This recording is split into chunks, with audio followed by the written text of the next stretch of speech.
Hello everyone, welcome to IAS Safalta. स्वागत है आप सभी का हमारे यूट्यूब चैनल पर। आज हम इंडियन पॉलिटी की सीरीज को चल करते हुए क्लास 3 लेकर के आए हैं, जिसमें हम आज डिस्कस करेंगे मेकिंग ऑफ द कॉन्स्टिट्यूशन के बारे में। चलिए क्लास स्टार्ट करते हैं देर ना करते हुए। हम डिस्कस करेंगे आज मेकिंग ऑफ द कॉन्स्टिट्यूशन के बारे में।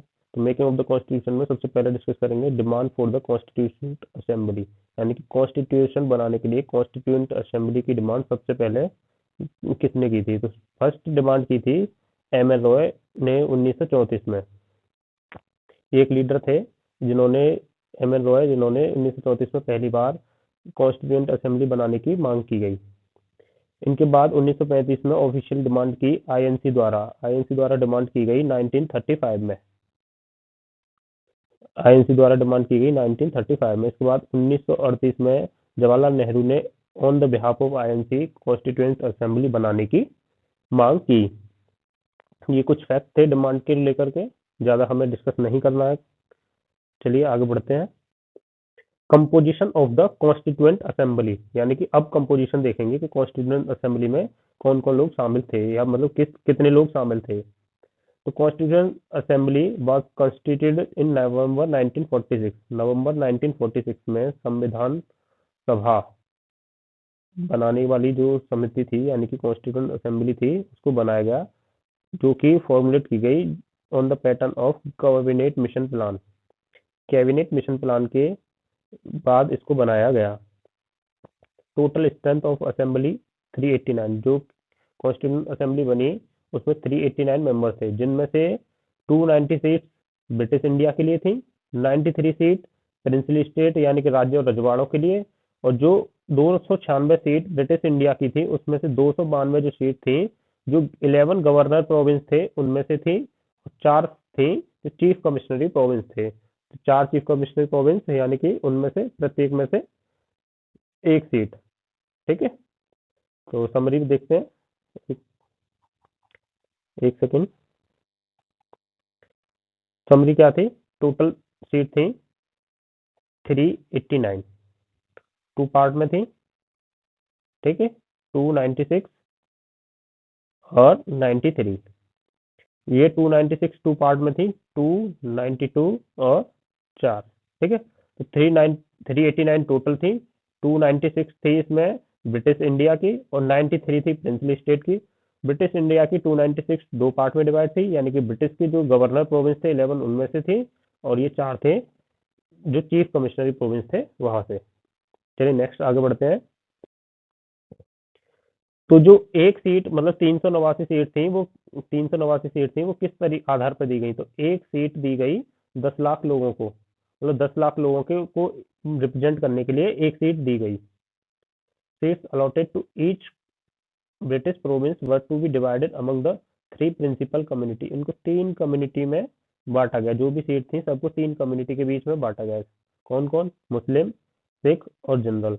जनरल में ऑल थे, जो मुस्लिम और सिख को छोड़ के जो भी बची कम्युनिटी थी, जो भी कास्ट थी, वो सारी जनरल में आ गई।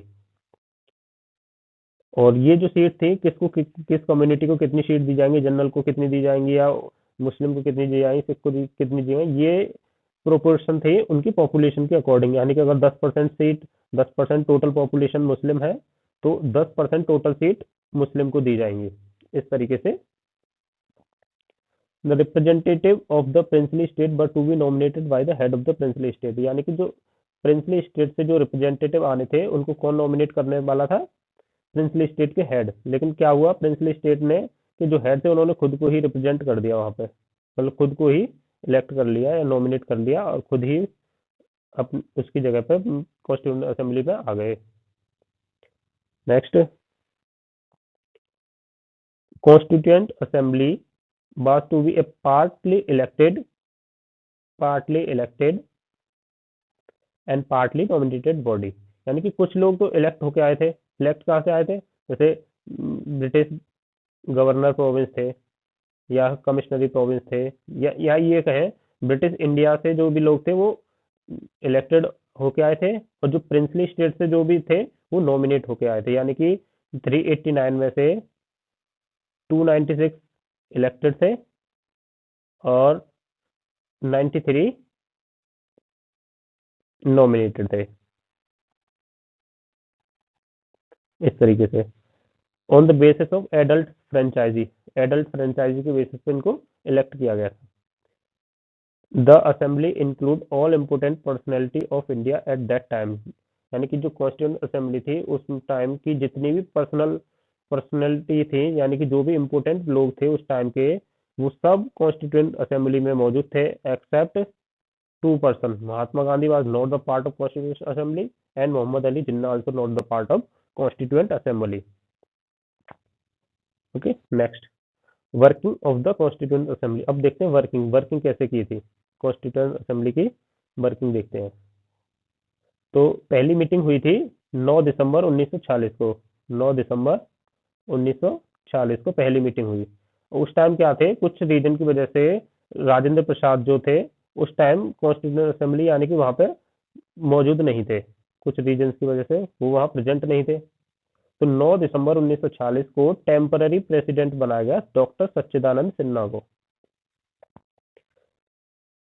और उसके बाद में जब अगली मीटिंग होती है 11 दिसंबर 1946 को, तब राजेंद्र प्रसाद वापस आ जाते हैं और इनको प्रेसिडेंट इलेक्ट कर लिया जाता है। तो Rajendra Prasad was elected as the president of the constituent assembly. अब कॉन्स्टिट्यूंट असेंबली में प्रेसिडेंट के अलावा और भी 2 लोग थे जिनको वाइस प्रेसिडेंट बोला गया, जो थे एच.सी. मुखर्जी और VT. Krishnamachari was elected as vice president, यानी कि ये 2 पर्सन वाइस प्रेसिडेंट थे, बाकी एक प्रेसिडेंट था। नेक्स्ट आगे बढ़ते हैं। अब बात करते हैं ऑब्जेक्टिव रिजोल्यूशन की। ऑब्जेक्टिव रिजोल्यूशन यानी कि उद्देश्य प्रस्ताव, उद्देश्य प्रस्ताव की बात करते हैं। तो ये 13 दिसंबर 1940 को जवाहरलाल नेहरू ने एक हिस्टोरिक रिजोल्यूशन लेके आए जिसको नाम दिया गया ऑब्जेक्टिव रिजोल्यूशन। ठीक है ना, कॉन्स्टिट्यूंट असेंबली में 13 दिसंबर 1940 को जवाहरलाल नेहरू ने हिस्टोरिक ऑब्जेक्टिव रिजोल्यूशन लेके आए। तो इसके क्या पॉइंट थे, constituent assembly declare India as the independent, यानी कि constituent assembly declare India independent sovereign republic and draw up for the future governance a constitution, यानी कि India shall be a union. ठीक है, India shall be a union, India को union बनाया गया, federation नहीं बनाया गया। फेडरेशन क्यों नहीं बनाया गया, एक सेकेंड, क्लियर, एक वर्ड है यूनियन और एक वर्ड है फेडरेशन। अब इंडिया यूनियन है और अमेरिका फेडरेशन है, तो यूनियन और फेडरेशन इनमें डिफरेंस समझते हैं। यूनियन का मतलब है कि सेंट्रलाइज्ड पावर,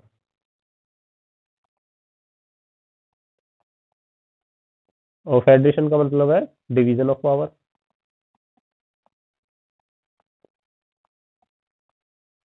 अब इंडिया यूनियन है यानी कि डिवीजन ऑफ पावर इंडिया में भी है, लेकिन इंडिया फिर भी यूनियन है क्योंकि इंडिया एक अखंड भारत था जिसको चलाने के लिए अलग अलग स्टेट में डिवाइड किया गया, अलग अलग स्टेट में, अलग अलग स्टेट में इंडिया को डिवाइड किया गया, यानी कि एक यूनियन चीज को अलग अलग पार्ट में डिवाइड करके शासन एडमिनिस्ट्रेशन पर्पज के लिए डिवाइड किया गया, इसलिए इंडिया को एज अ यूनियन बोला गया। फेडरेशन का मतलब क्या था, अगर जैसे सारे राज्य मिलके एक सेंटर का निर्माण करते जैसे, या फिर एग्रीमेंट के थ्रू एक केंद्र का निर्माण करते, तो वो होता फेडरेशन। जैसे अमेरिका में सारे राज्यों ने मिलके, 50 राज्यों ने मिलके, स्टार्टिंग 13 से हुई थी, आज 50 राज्य हैं, तो 50 राज्यों ने मिलके एक यूएसए को बना रखा है। USA is not itself, it's a combination of 15 state. ठीक है, next, all the power and authority of the sovereign independent India lies in its people. जैसे कि हमारे प्रियम्बल में भी दे रखा है, सोर्स ऑफ अथॉरिटी क्या है, वी द पीपल है। तो ऑब्जेक्टिव रिजोल्यूशन में भी यही था कि जो हमारे यहाँ जो पावर रहेगी वो किसके पास रहेगी, पीपल के पास में, भारत के लोगों के हाथों में पावर रहेगी। Guaranteed and secure to all people of India, justice देने की बात की गई, यानी कि भारत के जितने भी नागरिक हैं जितने भी लोग हैं सबको क्या दी जाएगी, जस्टिस दी जाएगी। जस्टिस कैसे, socially justice, economically justice and politically justice. Politically justice देने के लिए कॉन्स्टिट्यूशन में फंडामेंटल राइट है, सोशल और इकोनॉमिकल जस्टिस देने के लिए हमारे पास डीपीएसपी है। ओके, नेक्स्ट, और क्या क्या बात हुई ऑब्जेक्टिव रिजोल्यूशन में, बात हुई equal status, equality of status of opportunity, यानी कि सबको इक्वल अपॉर्चुनिटी देने की बात की गई before law, freedom of thought, सोचने की आज़ादी, एक्सप्रेशन यानी कि बोलने की आज़ादी, बिलीफ बिलीफ धर्म की आज़ादी, फेथ विश्वास की आज़ादी, वर्शिप पूजा करने की आज़ादी, vocation association and action subject law and public morality. ठीक है, adequate safeguard shall be provided for minorities, minorities के लिए एडुकेट सेफगार्ड प्रोवाइड किए जाएंगे, यानी कि रिजर्वेशन वगैरह। Tribal areas, depressed and OBC के लिए, यानी कि जो डिप्रेस्ड क्लास है या लोअर क्लास है उनके लिए क्या होगा, उनके लिए एक second, adequate safeguard shall be provide for minorities, tribal areas, depressed and OBC, यानी कि एससी एसटी जो भी पिछड़े वर्ग हैं उन सब के लिए एक सेफगार्ड प्रोवाइड किए जाएंगे। This resolution was unanimously adopted by the assembly on January 22 1947। Date याद रखनी है, वनडे एग्जाम में डेट पूछी जा सकती है कि ऑब्जेक्टिव रिजोल्यूशन को कब लेके आए। ऑब्जेक्टिव रिजोल्यूशन कब लेके आए थे, 13 दिसंबर 1946 को, और इसको एक्सेप्ट कब किया गया, एक्सेप्टेड 22 जुलाई, 22 जनवरी है, जुलाई नहीं, 22 जनवरी 1947। Date must be written.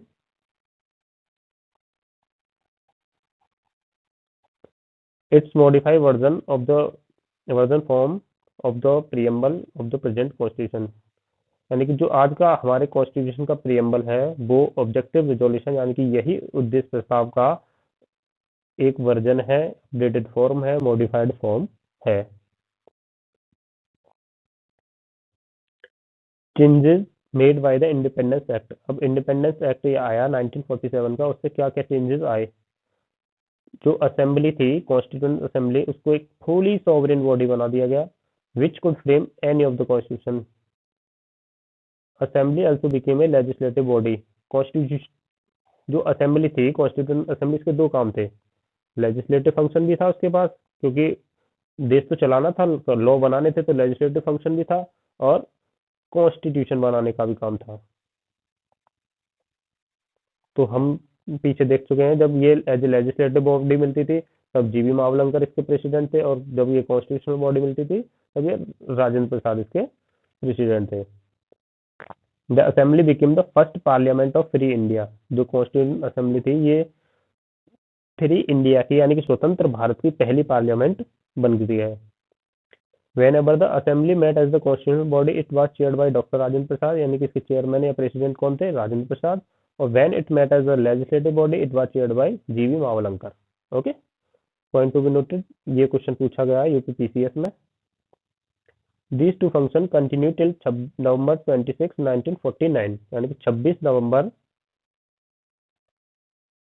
1949 तक ये दोनों काम चलते रहे, क्योंकि 26 नवंबर तक कॉन्स्टिट्यूशन बन के तैयार हो गया था और उसको अडॉप्ट भी कर लिया गया था 26 नवंबर 1949 को।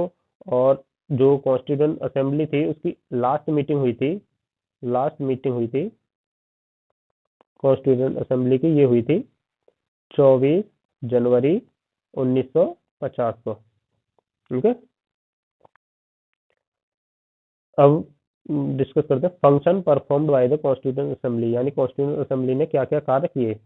सबसे पहली बात, it ratified India's membership of the commonwealth in May 1949, यानी कि इंडिया की जो कॉमनवेल्थ की मेंबरशिप थी उसको रेटिफाई किया गया। नेशनल फ्लैग को अडॉप्ट किया गया 22 जुलाई 1947, ये याद रखना है, 22 जुलाई 1947 को नेशनल फ्लैग को अडॉप्ट किया गया। नेशनल एंथम 24 जनवरी 1950, नेशनल सॉन्ग 24 जनवरी 1950। ठीक है, तो नेशनल फ्लैग जुलाई 22 1947, यानी कि फ्लैग सबसे पहले आया, उसके बाद सॉन्ग, उसके बाद नेशनल एंथम, ये दोनों एक साथ आए थे। और इसने डॉक्टर राजेंद्र प्रसाद को फर्स्ट प्रेसिडेंट ऑफ इंडिया के रूप में 24 जनवरी 1950 को इसका इलेक्शन किया था। Okay, on January 24 1950 the constitutional assembly held it's final session, यानी कि जो संविधान सभा थी उसकी आखिरी जो मुलाकात होती है, आखिरी जो सेशन होता है वो होता है 24 जनवरी 1950 को। ओके, अब जब संविधान बन रहा था तो उसमें कुछ कमेटी थी, तो इसमें दो टाइप की कमेटी थी, major committee, minor committee,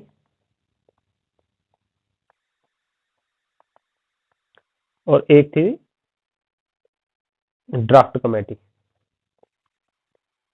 draft committee, तो मेजर कमेटी जो थी वो मैंने यहाँ पे आपको बता रखा है आगे, लेकिन minor committee not so important, so I have not taken that, but you have to know about draft committee. और ये कमेंट बॉक्स में आपको आंसर देना, ड्राफ्ट कमेटी में कौन कौन मेंबर थे, ठीक है ना। याद रखना ध्यान से, सब लोगों को जो भी वीडियो देख रहे हैं उनको आंसर करना है कि जो ड्राफ्ट कमेटी थी कॉन्स्टिट्यूशन की उसमें कौन कौन मेंबर थे, उन मेंबर्स के नाम कमेंट बॉक्स में देने हैं, 7 मेंबर या जो 6 मेंबर जो भी थे, ठीक है ना, कमेंट बॉक्स में। मेजर कमेटी हम देख ले रहे हैं कौन कौन सी थी, तो इसमें union power committee, union constitution committee और स्टेट कमेटी, ये 3 कमेटी थी जवाहरलाल नेहरू के पास में, यानी कि इनके चेयरमैन कौन थे, जवाहरलाल नेहरू। तो याद करने की सिंपल तरीका, जहां यूनियन यूनियन और स्टेट की बात हो तो वहां कौन आएंगे, Nehru ji. Union union state, Jawaharlal Nehru. अब रूल ऑफ प्रोसीजर और steering committee, rule of procedure और स्टीयरिंग कमेटी ये थी डॉक्टर राजेंद्र प्रसाद यानी कि प्रेसिडेंट ऑफ इंडिया के पास। प्रोविंशियल कमेटी और advisory committee on fundamental right, minority, tribal and excluded area, ये थे सरदार पटेल के पास, ठीक है ना।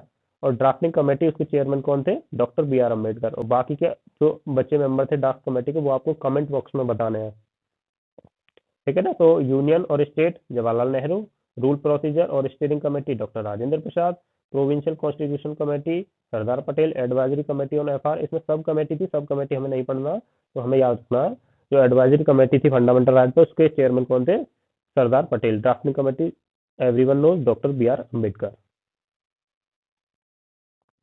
enactment of the constitution, तो constitution as adopted on November 26 1949, जिसमें कंटेंट थे 395 आर्टिकल, 8 शेड्यूल, और preamble was enacted after the entire constitution was already enacted, यानी कि सबसे पहले पूरे कॉन्स्टिट्यूशन को इनेक्ट किया गया,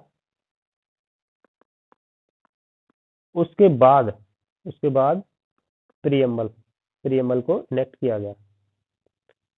तो डॉक्टर बी आर अम्बेडकर ये लॉ मिनिस्टर थे, चीफ आर्किटेक्ट और father of the Indian constitution भी इनको बोला जाता है। Okay, date of commencement of constitution, यानी कि जो डेट है कमेंसमेंट ऑफ द कॉन्स्टिट्यूशन ये है जनवरी 26 1950, जिसको एज ए रिपब्लिक डे हम मनाते हैं। 2 डेट है, ये याद रखना, कभी हमेशा कंफ्यूजन होती है और कंफ्यूजन में कभी कभी आंसर गलत भी हो जाता है, तो आपको कंफ्यूज नहीं होना है इन 2 डेट के बारे में। पहली डेट है 26 नवंबर 1949 और दूसरी डेट है 26 जनवरी 1950। तो इस डेट को जो कॉन्स्टिट्यूशन था उसको कॉन्स्टिट्यूएंट असेंबली ने अडॉप्ट किया था 12 के लिए, और जो उसके जो कुछ इंपोर्टेंट प्रोविजन थे उनको इनेक्ट कर दिया था, लेकिन जो पूरा कॉन्स्टिट्यूशन इनेक्ट हुआ, एनफोर्स में आया, कमेंसमेंट हुआ, वो हुआ commencement of the constitution, enacted to all. तो ये हमेशा याद रखना, जब कमेंसमेंट या इनेक्टमेंट की बात हो तब डेट आएगी 26 जनवरी 1950, और जब अडॉप्शन की बात हो, अडॉप्ट किसने किया था, कॉन्स्टिट्यूएंट असेंबली ने, तो उसकी डेट आएगी 26 नवंबर 1949। नेक्स्ट चलते हैं criticism of the constituent assembly, यानी कि कॉन्स्टिट्यूएंट असेंबली के क्या क्या क्रिटिसिज्म थे।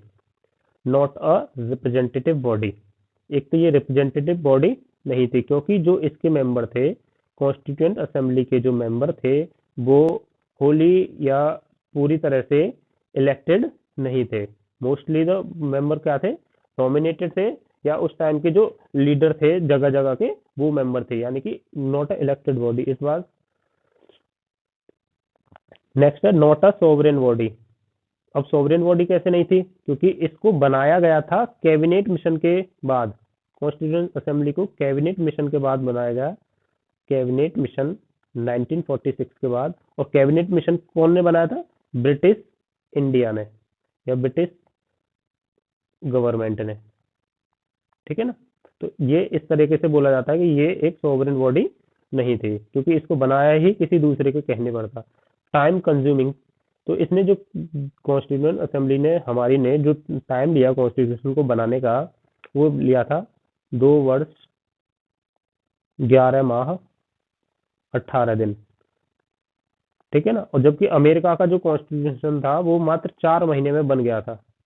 अमेरिका का जो कॉन्स्टिट्यूशन था वो 4 महीने में बन गया था, और हमारे कॉन्स्टिट्यूशन को बनाने में 2 वर्ष 11 माह 18 दिन यानी कि लगभग 3 साल लगे। तो इसको बोला जाता है कि ये एक बहुत ज्यादा टाइम कंज्यूमिंग असेंबली थी।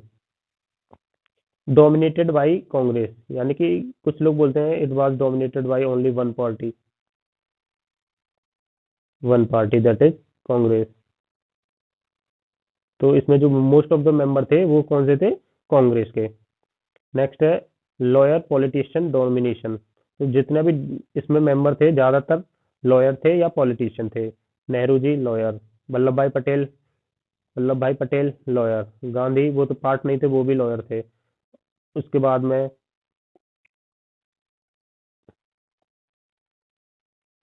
बी आर अम्बेडकर, वो भी lawyer. Most of the member जो थे इसके ज्यादातर क्या थे, सब लॉयर थे या फिर पॉलिटिकल लीडर थे। डोमिनेटेड बाय हिंदूज, यानी कि अब डोमिनेटेड बाय हिंदूज होने का एक रीजन ये भी था क्योंकि मुस्लिम मुस्लिम जो थे उन्होंने अपने अलग देश पाकिस्तान में चले गए। तो जब पाकिस्तान सब ज्यादातर मुस्लिम पाकिस्तान चले गए तो फिर इंडिया में रिप्रेजेंटेशन कम बचा उस टाइम। तो ये डोमिनेटेड बाय हिंदूज बोला जाता है।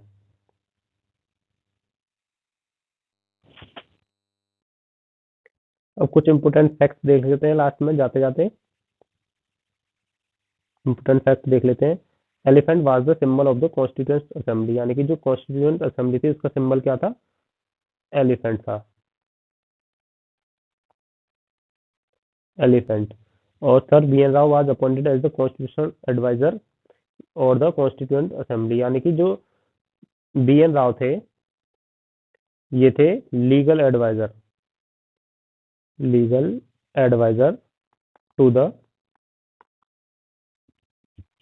असेंबली, ठीक है ना। तो इसी के साथ हमारी क्लास आज की खत्म होती है। Thank you so much.